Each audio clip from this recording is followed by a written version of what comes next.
Tayo matitinag! Mananalo tayo! Mananalo tayo!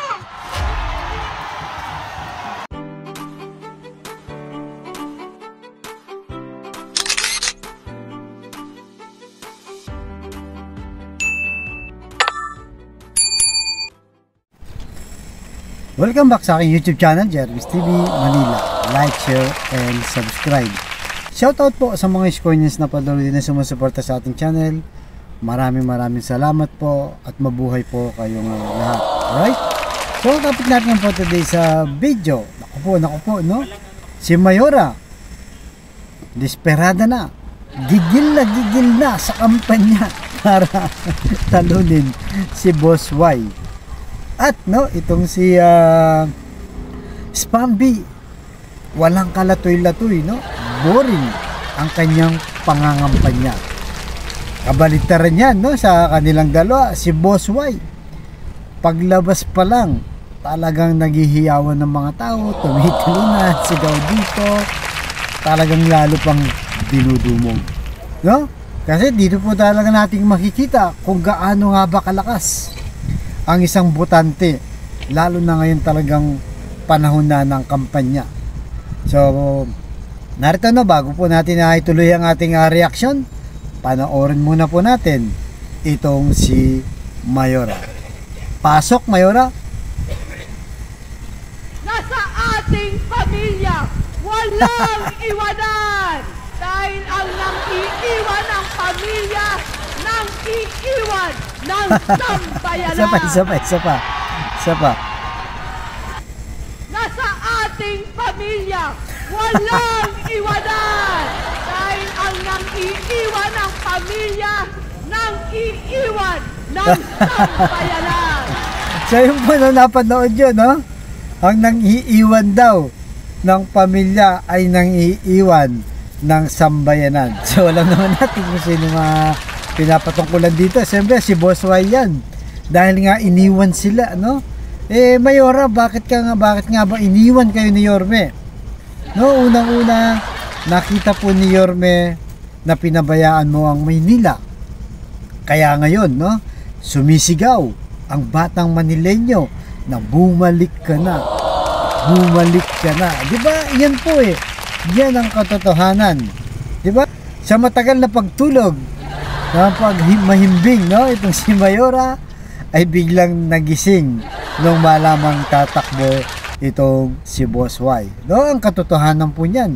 At marami pang mga problemang tumambad mula po nung in-announce na ni Boss Y na tatakbo.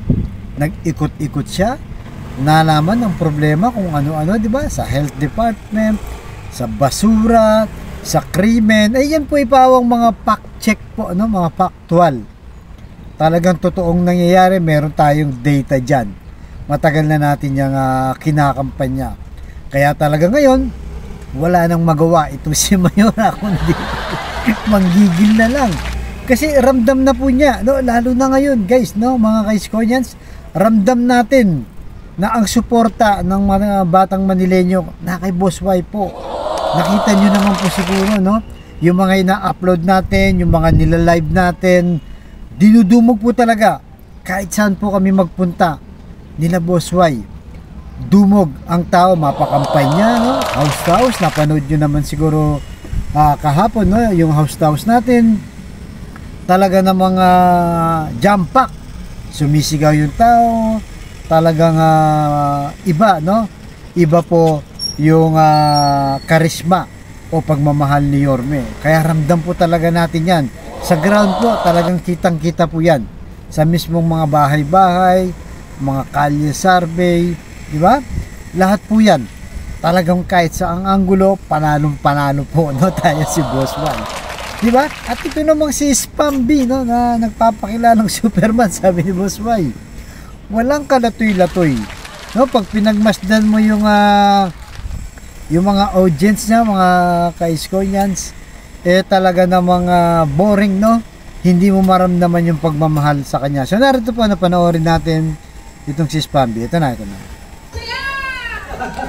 Ba't masaya ka? Nakita kita! Para sa pilitan lang, no? Ito ang number 1 supporters ko, mga lolo, Kagaya ka pa. lolo ko, mga senior citizen. Taas ang kaway ng mga senior. Alam ko kung bakit excited na kayo. Excited na ba kayo magkaroon ng bagong mayor? Bagong mayor daw. Excited na ba kayo na ako magiging mayor nyo? Alam ko kung bakit. Dahil gusto nyo na matanggap yung 2,000 allowance yung buwan ko. Alam nyo na kayo. Taas ulit ako may mga seniors. O ito, usapan matino. Okay? Hello. Sa mga lanay at tatay ko, mabilisan lang. Gusto ko maalala nyo to. Pagkapanalo ko, ang una kong ipatutupad yung 2,000 allowance yung buwan ko. So yan guys, no? Mga ka-Iskoyans, walang kalatoy-latoy, no? Itong si Spamby at wala pong karisma sa tao. Kita nyo naman, parang napipilitan lang yung tao kasi nandun na siya, di ba? Ano bang plataforma sinasabi niya? Yung 2,000 na allowance, no? Yung kung saan pinangakuha niya yung senior citizen. Pero kung titignan po natin, malabong mangyayari yun, no? Halimbawa, manalo siya kung hindi niya hawak. Wala naman tayong nakikitang counselor niya, di ba? Ewan ko lang sa inyo mga Iskonians, may nakikita ba kayong kapartido niya na mga counselor, mga congressman? Wala, hindi mo po kakayanin yan. Kahit mag-mayor siya, kung hindi niya kakampi yung konseyo, walang mag-a-approve sa lahat ng kanyang gugustuhin. At siyempre, malabo naman talagang mangyari yan, no? Na mananalo siya. Alam naman natin, sobrang layo, no? Sobrang layo niya kay Boss Y. Siguro kay Simang pa, no? Kung hindi tumakbo si Boss Y, baka pa, no? Buti na lang po, no? At tatakbo si Yorme. Kung hindi, baka yung Maynila mapunta pa dito kay Spamby. So, anong prueba natin dyan? Ito, no? Yung bagong survey, di ba? Ang bagong survey, anong nakalagay dyan? Ayan, no? 67% kay Boss Y, di ba? Napakalayo po nila, di ba? Diyan pa lang, panalo na rin tayo sa survey. Itong si Spamby, 16%. At ito namang si Mayora, 15%, di ba? Sabi ko sa inyo, delikado pa, no? Kung hindi po tumakbo si Boss Y, naku po, delikado tayo mga batang Manileño. Baka kung saan lang mapunta, mapariwara lang po tayo. At buti na lang, no? Blessing in disguise. At tumakbo si Yorme, iniwan niya itong si Mayora na kung saan ang sinasabi niya. Ang umiwan daw sa pamilya, iniiwan ang sambayanan. Subalit, ang nagbabalik sa ating Maynila, si Boss Y, ay naku, welcome na welcome po sa mga Manileño. Alam naman natin, no, na sobrang mahal niya. At siyempre, sa resibo pa lang, no, wala na sinabi. At itong si Mayora, 3 taon ng pinagbigyan, no? 3 taon ng pinagbigyan ni Boss Y. At tayo mga batang Manileño, no, na kung saan nagtiwala si Boss Y na dapat sana, no, ay pinagpatuloy ang kanyang mga proyekto. Subalit anong ginawa ni Mayora? Wala sang tinuloy. Bagkus, no, binago pa niya, pinakita pa niya, no, pinapakita pa niya sa batang Manileño na pangit. Pangit daw ang ginawa ni Boss Y, di ba? Masama daw ang kanyang ginawa. At naging taksil pa nga daw siya. So, nakita niyo po, ano, mga ka-Iskonians, sa 4 na buwan na halos sa paninira ni Mayora, ni Spamby, wala po nangyari. Hindi bumenta, no? Hindi kumita yung kanilang mga pinupukol kay Boss Y dahil unang-una, alam ng taong bayan kung anong ginawa ni Boss Y, di ba? Nandiyan yung mga resibo, napakaganda yung kapakinabangan ng mga world class na public school, condominium, binondominium, diba? Hospital ng Maynila, Manila Zoo, at marami pang iba. Kalinisan, na kung saan pinabayaan din ni Mayora, no? Yung krimen, number 1 tayo sa Southeast Asia, at marami pang hindi maganda.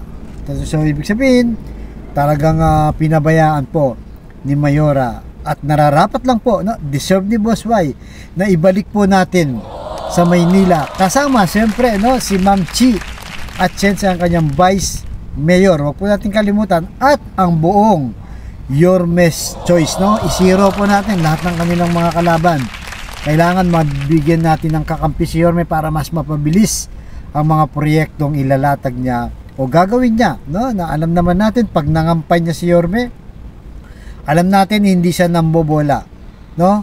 Kaya talagang si Boss Y ang tunay na deserve, no? Ang tunay na kailangan ng ating bayan. So narito po, no, yung kanyang kampanya.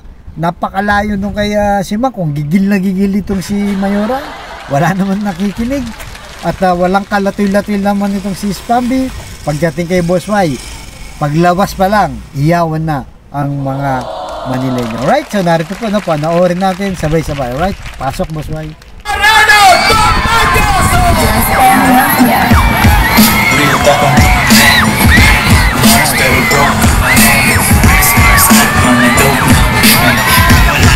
Pwede mo nang kunin, wala kang pansin kasi madaming parapan. Pangarap maliit pag di ka kinabahan.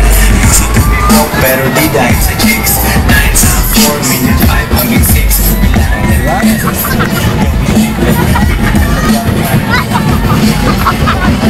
Magandang gabi sa inyong lahat. Sino sa inyo ang hindi pa kumain? Hindi kayo kumain? Kaya mag-alala, lilipas din yan. Ay, maraming salamat sa inyo. Kanina pa kayong alas 6 ng gabi rito. Okay lang, Yorme! Wala kaming bayad! Wala kaming bayad! Wala kayong So yung mga ka-schoolians, napanood nyo, di ba? Talagang panalong-panalo na po tayo, no? Sa kampanya pa lang, walang binabat si Mayora at Spamby. Di ba? Tuloy-tuloy na po to, huwag tayong bibitaw, tuloy-tuloy ang suporta hanggang sa may panalo natin si Yorme at magtatagumpay po tayo at ang buong Yorme's Choice. Muli, no? Both straight, Yorme's Choice, Ma'am Chi, siyempre at ang buong partido nila. Kaya huwag pong kalimutan, like and share and subscribe po, no? At yung komento nyo, napaka-importante, yung lalo na, no? Yung pagsuporta nyo kay Boss Y. Right? So hanggang dito lang po. Abangan nyo yung susunod kong vlog. Thank you very much at pagpalain tayo ng poong may kapal. Manila, God first. Thank you po.